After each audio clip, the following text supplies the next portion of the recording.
حضرت جنید بغدادی دجلہ کے کنارے جا نکلے اور آپ کے شاگرد بھی تھے آپ کے ساتھ، تو وہاں بہلول ملے۔ بہلول ایک مجذوب تھے، تو کہا کہ چلیے ان سے زیادہ بات کرتے ہیں۔ تو شاگردوں نے کہا یہ تو ایک دیوانہ شخص ہے اور آپ اس سے کیا ملیں گے، آپ اتنے پڑھے لکھے عالم اور اتنے بڑے فقیہ اور صوفی، اور ایک دیوانے شخص سے آپ ملیں گے؟ دنیا اس کو دیوانہ کہتی تھی، بہلول دیوانہ۔ لیکن سعدی بولے کہ سعدیہ نزدیک رائے عاشقاں، خلق مجنو نندو مجنو عاقل است، کا اصل تو عاقل یہ لوگ ہیں۔ تو خیر حضرت جنید بغدادی گئے اور بہلول کو سلام کیا، کہا کہ آپ کون ہیں؟ تو کہا میں جنید بغدادی ہوں۔ تو کہا کیا کرتے ہوں؟ کہا کہ میں پڑھنے پڑھانے کی ذمہ داریوں میں لگا ہوں۔ تو آپ نے فرمایا کہ کھانے کے آداب جانتے ہو؟ تو کہا کہ ہاں، ہاتھ دھوئے جائیں، بسم اللہ شریف پڑھی جائے، چھوٹا لقمہ لیا جائے اور چبا چبا کے کھایا جائے اور اس کے بعد الحمدللہ کہا جائے۔ تو بہلول کہنے لگا کہ میں تو آپ کو بہت بڑا عالم سمجھتا تھا، آپ تو کھانے کے ادب کو بھی نہیں جانتے۔ اور اپنا کپڑا اٹھایا، جھاڑا اور ایک جانب چل دیے۔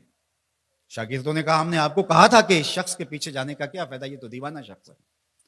تو کہا نہیں میں اس کے پیچھے چلتا ہوں۔ پھر آپ اس کے پیچھے بھاگے۔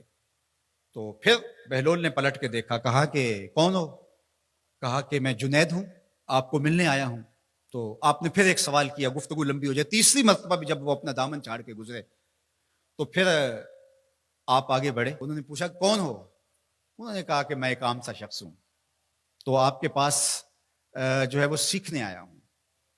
تو کہا کہ میں نے تم سے پوچھا تھا کہ کھانے کے آداب کیا ہیں، تو تم نے یہ بتایا تھا۔ کہا جی میں نے تو یہی پڑھا ہے اور میں نے یہی بتایا ہے۔ تو کہا کھانے کا سب سے پہلا ادب یہ ہے کہ لقمہ حلال کا ہو، باقی لقمے چھوٹے چھوٹے توڑ کے کھائے یا چبا چبا کے کھائے یا جو ہے وہ پانی پہلے پیے یا بعد میں پیے، کہا یہ باتیں بات کی ہے۔ سب سے پہلا ادب کھانے کا یہ ہے کہ لقمہ طیب ہو، لقمہ طاہر ہو، لقمہ پاکیزہ ہو۔ اللہ اکبر۔ تو ہمارے رب نے ہمیں پاکیزہ رزق کھانے کی تلقین فرمائی ہے۔ تو اللہ کے محبوب علیہ السلام نے اس شخص کا ذکر کیا جو لمبا سفر کر کے آیا اور وہ کعبۃ اللہ کے سامنے کھڑا، وہ اللہ تعالیٰ جل شانہ کو پکارتا ہے اور کیا کہتا ہے، یا رب یا رب۔ اشعث اغبر، اس کے بال بکھرے ہوئے ہیں اور اس کا لباس پھٹا ہوا ہے، پراگندہ سی حالت ہے، اور اللہ کے گھر کے سامنے کھڑا ہے، لمبے لمبے ہاتھ کر کے دعا مانگ رہا ہے، یا رب اے میرے اللہ، اے میرے اللہ۔ لیکن فرمایا وَمَطْعَمُهُ حرام وَمَشْرَبُهُ حرام وَمَلْبَسُهُ حرام وَغُذِّيَ بِالْحَرَامِ فَأَنَّىٰ يُسْتَجَابُ لِذَٰلِكَ۔ فرمایا کہ اس نے جو کھایا ہے وہ حرام کا ہے، اس نے جو پیا ہے وہ حرام کا ہے، اس نے جو لباس پہنا ہے وہ حرام کا ہے۔ فرمایا اس کو جو غذا دی گئی ہے وہ غذا حرام کے مال سے اسے حاصل ہوئی تھی۔ فرمایا فَأَنَّىٰ يُسْتَجَابُ لِذَٰلِكَ۔ فرمایا مجھے بتاؤ کہ اس کی دعائیں کیسے قبول ہوں گی۔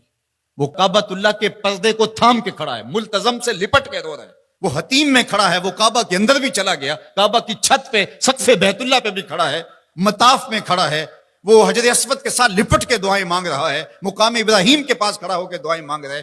یمد و یدہ، اس کے ہاتھ لمبے لمبے ہیں، یا رب کے کلمات اس کی زبان پہ ہیں، اور اشعث اغبر، غبار آلودہ بکھرے ہوئے اس کے بال ہیں، اور حالت پراگندہ ہے کہ کسی کو گزرتے ہوئے بھی ترس آ جائے، اور اللہ کے گھر میں کھڑا ہے تو وہ کیوں نہیں معاف کرے گا؟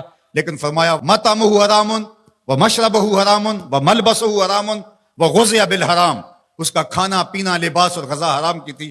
فَأَنَّىٰ يُسْتَجَابُ لِذَٰلِكَ، اس کی دعائیں کیسے قبول ہوں گی؟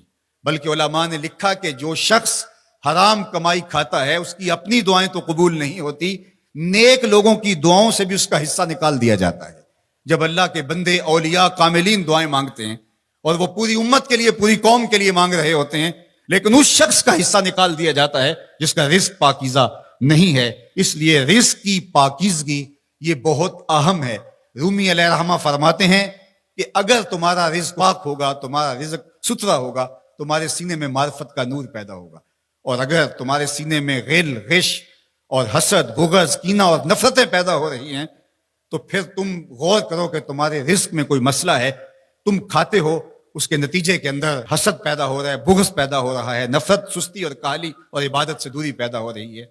جو رزق حلال ہے وہ عبادت کے لیے تقویت پیدا کرتا ہے، وہ تمہیں سچائی کی زندگی گزارنے کی طرف راغب کرتا ہے۔ تو اہم ترین چیز جو ہے وہ رزق کی پاکیزگی ہے۔